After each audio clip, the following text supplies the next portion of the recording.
Momento direto ao ponto. Olá, seja muito bem-vindo a esse conteúdo de segunda-feira, que é um conteúdo que nós usamos para aprofundar algum elemento que falamos na última quinta-feira no nosso podcast. O nosso podcast, que vai no YouTube e vai como live no Instagram, na última quinta-feira nós falamos sobre cultura. Mais especificamente, o título era Cultura Viva. E aí nós trouxemos vários elementos sobre a cultura. E nesse vídeo de hoje eu quero aprofundar um dos elementos que eu acho que é muito importante para você entender a sua cultura, fortalecer a sua cultura ou promover as mudanças que você quer na sua cultura. Então hoje eu vou aprofundar o conhecimento sobre rituais. Só que antes de aprofundar sobre rituais, eu vou dar um passo atrás para te trazer um framework sobre cultura para você primeiro entender melhor a sua cultura. Então, se você não assistiu o podcast quinta, volta, assiste o podcast quinta, está disponível no YouTube, está disponível no Instagram também. O título é Cultura Viva. Então, assiste lá e depois dá a sequência aqui, que esse framework vai te enriquecer muito e logo em seguida os elementos de cultura também vão te enriquecer muito. Eu vou te trazer esse framework falando o seguinte: o framework de cultura ele é um framework que traz 4 elementos para mapear a cultura. Esses 4 elementos eles se contrapõem em certa medida, pelo menos 2 em 2, e eles se fortalecem em certa medida, e eu vou te explicar isso. O primeiro elemento do framework define o tipo de cultura que é a clã. O que é o tipo de cultura clã?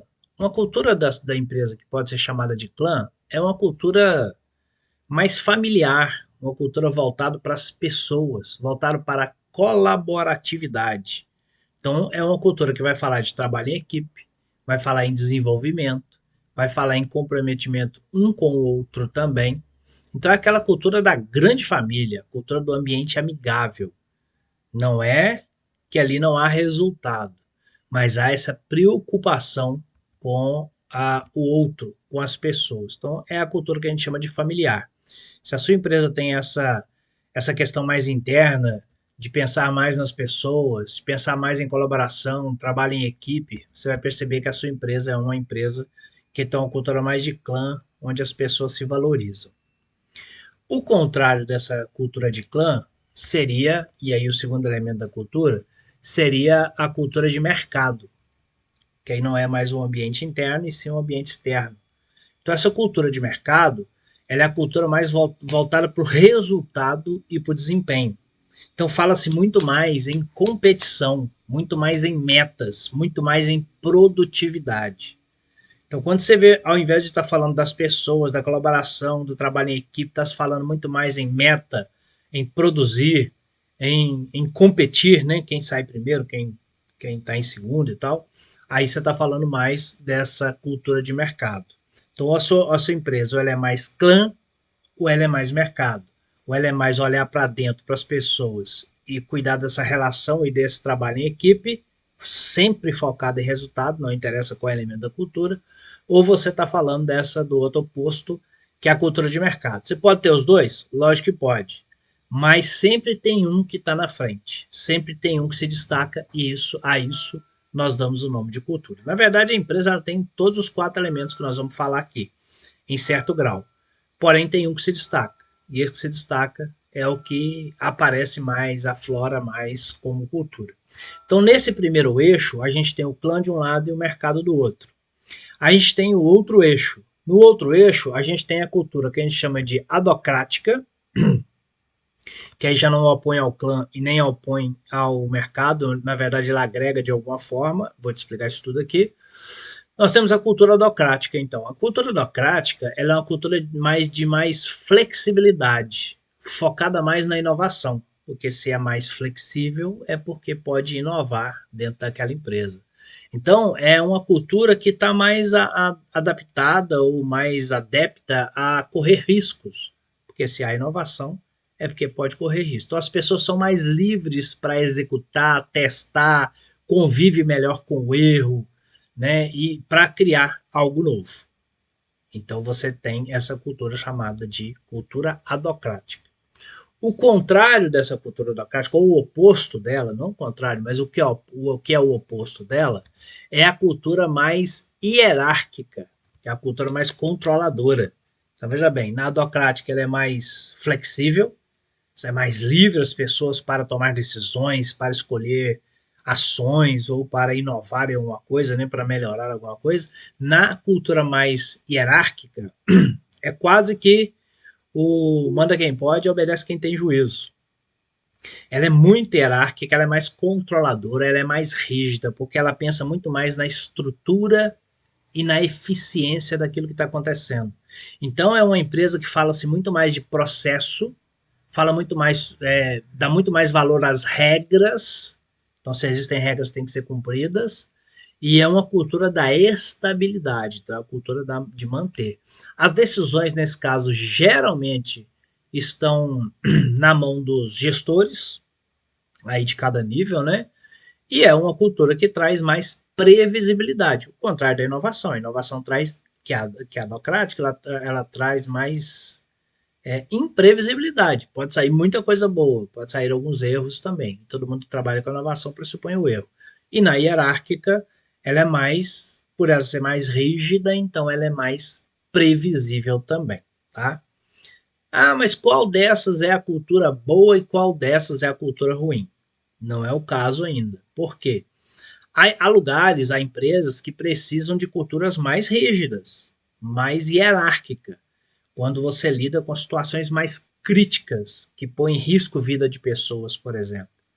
Então, um ambiente onde um hospital, por exemplo, por mais que ali você possa pensar que é uma cultura de clã, que as pessoas têm que ter um trabalho em equipe, é verdade, deve ter o seu grau de clã, mas é uma cultura bastante hierárquica, porque ela tem que ter processos muito rígidos para as coisas funcionarem, né? Não pode ser qualquer enfermeiro de repente decidir o que vai fazer. Há uma definição muito clara que vem de cima e as coisas como precisam funcionar. Em outros ambientes, como startups que não são de saúde principalmente, você precisa de uma cultura mais adocrática, mais criativa, para acelerar o crescimento, né? E muito mais voltada para mercado também. E aí vai ter ambientes em que você tem a cultura mais de clã, é mais familiar, mais próxima, mais de trabalho em equipe, né, e de colaboração. Quando você mistura esses quatro elementos, você tem uma cultura mais definida. Enquanto a flexibilidade se opõe ao controle, o interno, que é o clã, se opõe ao externo, que é o mercado. Então, quando você tem um foco no interno, por exemplo, que é a cultura mais das pessoas internas, das coisas internas, seja do processo ou de pessoas, mas das quatro paredes para dentro, né, das paredes para dentro, quando você cuida mais do interno, você combina ele com mais flexibilidade, que é a docrática, que é a inovação, ou com mais controle, que é a hierárquica. Então, na de clã, na interna, quando você tem um interno muito forte e uma flexibilidade muito forte, você tem uma cultura de clã. Então, é muita flexibilidade, mas para as questões internas. Muita flexibilidade entre as pessoas que ali estão, com as questões mais internas, com os processos, com a forma de fazer. É muito mais interna. O foco é interno. Eu presto atenção nas pessoas que estão comigo e dou flexibilidade para elas. Mas meu foco está no interno. Então, a cultura de clã é a cultura familiar. Quando você tem o foco no interno, mas que ele é mais rígido, não tem tanta flexibilidade, quer dizer, eu também tenho um foco interno, eu penso nas coisas de dentro da empresa, mas com mais controle. Aí você tem a cultura hierárquica. É exatamente a cultura hierárquica, porque é para dentro, mas quem toma a decisão são poucos, é muito mais controle, os processos e as regras têm que funcionar como um reloginho, senão tem interferência aí, vai ter feedback, vai ter conversa, vai ter tudo isso. Quando você já tem um foco externo e não o interno, e você tem um foco externo e junto com ele você tem um grau alto de flexibilidade, então você está olhando para o mercado e as pessoas têm flexibilidade para agir, para tomar decisão, você está numa cultura mais inovativa, que é exatamente a adocrática. É mais de inovação. Por quê? Bom, se as pessoas têm muita flexibilidade, elas têm flexibilidade para lidar com as coisas externas. Então é para criar, é para melhorar, é para avançar. Então ela é mais inovativa. E quando o foco está no externo, mas não é alta flexibilidade, ou seja, é muito controle, a sua cultura é a cultura de mercado. Resultado, resultado, resultado, e você crescer ali em cima daquele resultado. Né? Nessa cultura de mercado, ela é externo, ou seja, estou olhando para fora, mas é muito controle. Então é resultado, desempenho. Eu estou incentivando a competição, eu tenho metas para tudo em relação ao externo, e aí vou medir o desempenho em relação a isso. Tá? Então, veja, então tem essa combinação, interno com flexível da clã, interno com controle da hierárquico, externo com flexibilidade da inovação, que é a docrática, e externo com controle da mercado, que é mais resultado, mais pressão, mais meta. Então, por aí você tem uma ideia do que é a sua cultura. Como que é a sua cultura? Ela é mais interno e flexível, ela é mais interno, mais controle, mais rígido, ou ela é mais externo e mais flexível, ela é mais externo e mais controle? E aí você tem uma ideia da sua, você é um pouco disso, um pouco daquilo, mas qual que é o mais? Qual que é mais importante no seu processo? Não há certo ou errado.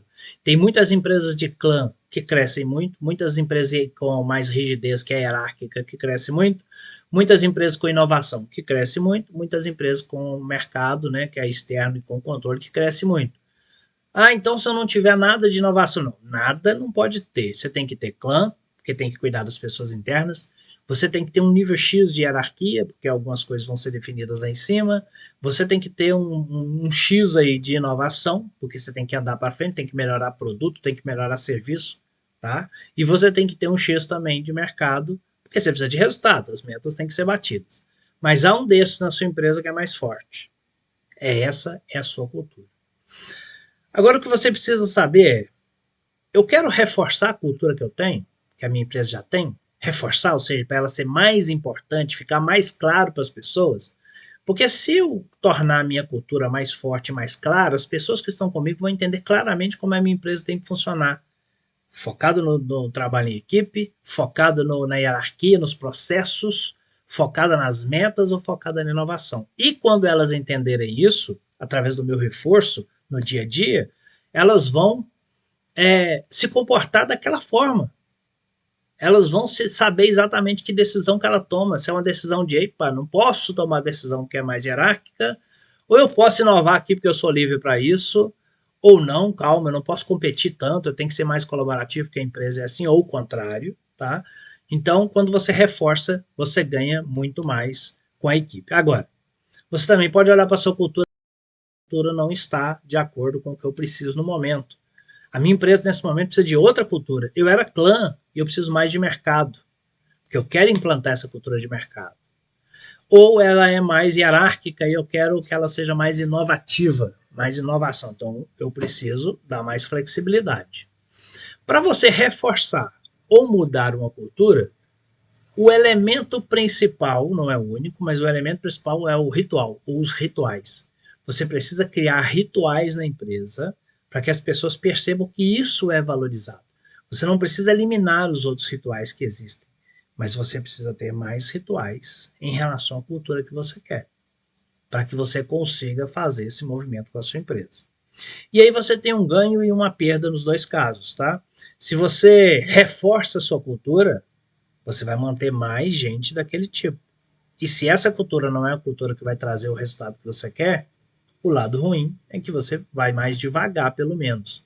O lado bom é que o ambiente fica mais coeso. Quando você muda a cultura, também tem um lado bom e um lado ruim. O lado bom, logicamente, é que você começa a moldar o comportamento das pessoas de acordo com a cultura que você quer. E o lado ruim é o seguinte: imagina que você tem um time de futebol. E aí do nada você fala, acabou o futebol aqui, agora vamos jogar basquete. Mudou a cultura, né? Mudou o tipo do jogo. Vai jogar agora. Nós não vamos jogar mais como clã. Nós vamos jogar agora como mercado. Nós não vamos jogar mais como a docrática. Nós vamos jogar agora como hierárquica. Então você muda o tipo de jogo. Não é mais futebol, agora é basquete. O que vai acontecer com as pessoas? Algumas vão sair, porque elas não têm talento para jogar um novo jogo. Elas não têm talento para jogar basquete. E algumas vão aprender a jogar basquete porque elas querem continuar ali, têm talento para isso. Ou pelo menos potencial. e elas vão aprender a jogar basquete. E você vai ter que ir no mercado trazer pessoas que agora sabem jogar basquete. O lado ruim é que as pessoas saem. O lado bom continua. Você fortalece a cultura que você quer. As pessoas que não aderem à cultura saem e as outras entram. Então você acaba fortalecendo a cultura que você tem. Para isso você vai praticar os rituais. Os rituais vão trazer, fortalecer quem está ali com essa cultura, tirar automaticamente quem não está e na contratação trazer pessoas que estejam mais aderentes a essa cultura também.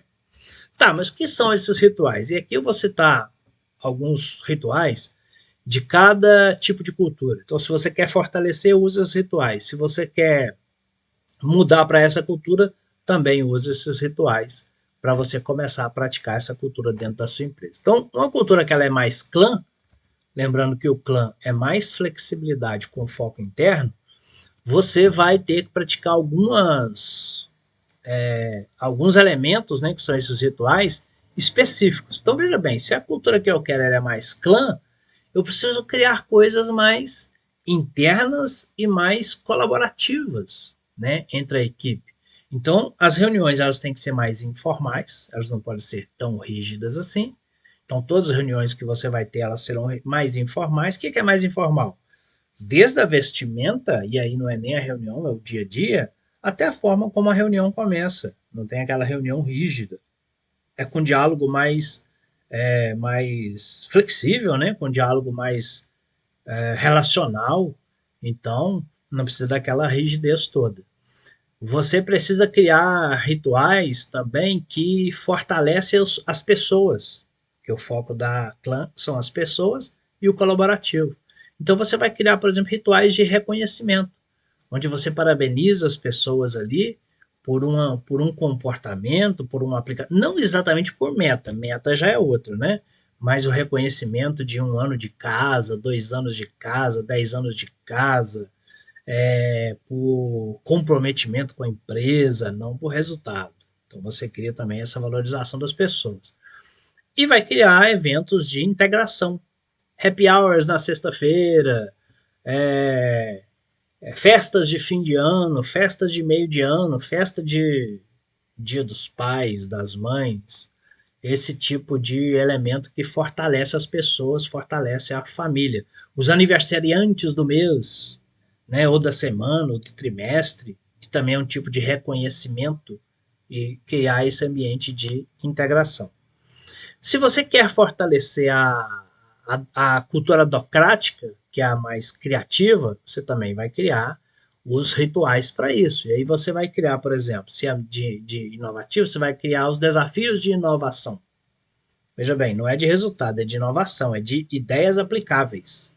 Então você vai criar aí alguns eventos onde equipes ou pessoas competem entre si, porém gerando ideias aplicáveis para produtos e serviços que são da sua empresa, criando essas ideias para novas soluções.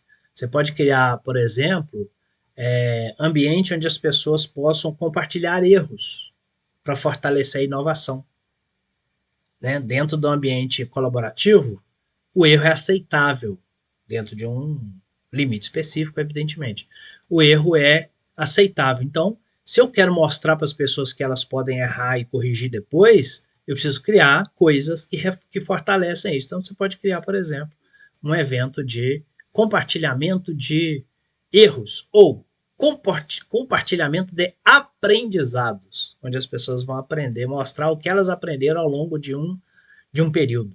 Nesse último trimestre, o que você aprendeu? Eu aprendi isso, mas aprendeu por quê? Porque eu errei aqui e corrigi aqui, por exemplo.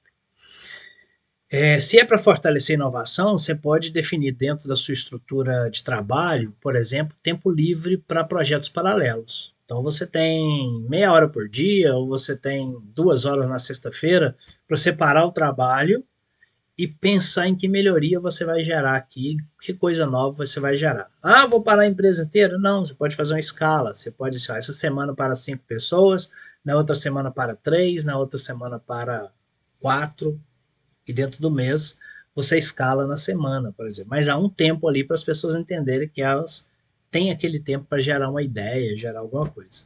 Então, veja bem, são rituais que vai fortalecendo a ideia da inovação. Se você quer fortalecer ou mudar para cultura de mercado, que é aquela mais competitiva, mais de resultado, você vai também criar rituais para isso. Então, rituais de performance de período, né? De alcance de meta, alguma coisa assim, da semana, alcance de meta do mês. Então há um ritual, uma reunião, onde a gente parabeniza quem bateu a meta, quem superou a meta. Então você vai criar isso. Logicamente, você define antes essas metas, KPIs e tal. Então você pode criar esse tipo de reunião que incentiva a competitividade, que é o mercado. Sempre de forma saudável, evidentemente.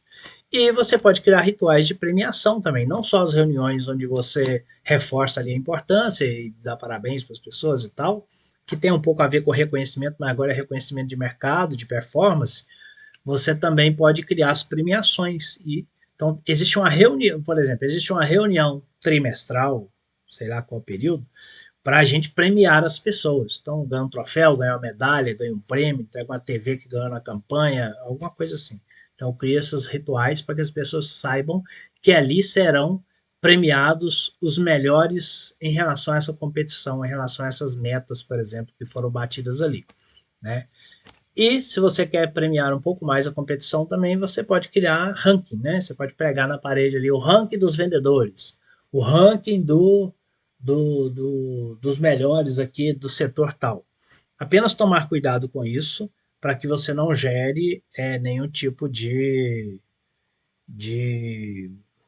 assédio moral para aqueles que estão lá no topo, lá na base, né? Então talvez você crie um ranking só, mostrando quem está em primeiro. Não é um ranking, né? Mostrando só quem está em primeiro lugar, ou quem está em primeiro e segundo lugar, segundo, terceiro. Aí você vai ver como você vai fazer isso, vai adequar a sua empresa. E se você quer fortalecer ou mudar para cultura mais hierárquica, porque, por exemplo, nesse momento você precisa de mais hierarquia, mais rigidez, porque você vai lançar um produto muito sensível no mercado e você precisa que as coisas funcionem como um reloginho ali para depois pensar em inovação, por exemplo, então ela tem que ser mais hierárquica, mais rígida, mais controladora. Aí você cria rituais como é, reuniões de planejamento, por exemplo, né? Reuniões de planejamento de cada etapa do que vai acontecer, onde o líder tem, com certeza vai ter mais peso nessa reunião e vai decidir como as coisas realmente vai funcionar. E aí você pode ter reuniões desse tipo e pode ter treinamentos mesmos rígidos, obrigatórios, que todo mundo tem que estar aqui. Não tem conversa, tem que estar presente.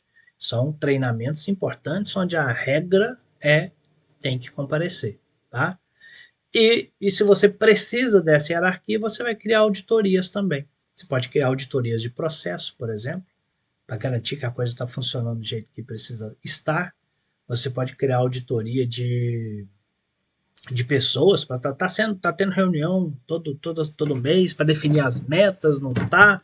Então veja que dá para combinar também eu ter uma de mercado, onde eu preciso ter as metas, e eu ter a hierarquia, que é uma reunião de acompanhamento de meta, reunião de performance. Então, dá para, do jeito que eu falei, dá para combinar esses tipos de cultura. Então você define qual é a sua, enxerga direitinho qual é a sua cultura é clã, sua cultura é mercado, sua cultura é hierárquica, sua cultura é mais inovativa, entende exatamente, se você gosta, então é essa cultura mesmo que vai me levar para frente, fortalece ela com rituais. Se você falar não é bem essa cultura que vai me levar para frente, então você precisa mudar. E aí, vai para qual? Qual que é melhor? É a outra aquela? Escolhe e começa a inserir os rituais, tá? Então, dessa forma, você consegue agir de forma intencional na sua cultura, fortalecendo ou mudando a cultura que você quer, tá? Então é isso, ficamos por aqui. Eu acho que aqui eu te dei uma boa noção de como você pode ampliar essa questão da cultura, que é fundamental dentro da sua empresa. Até mais, nos vemos aí num próximo conteúdo. Momento direto ao ponto.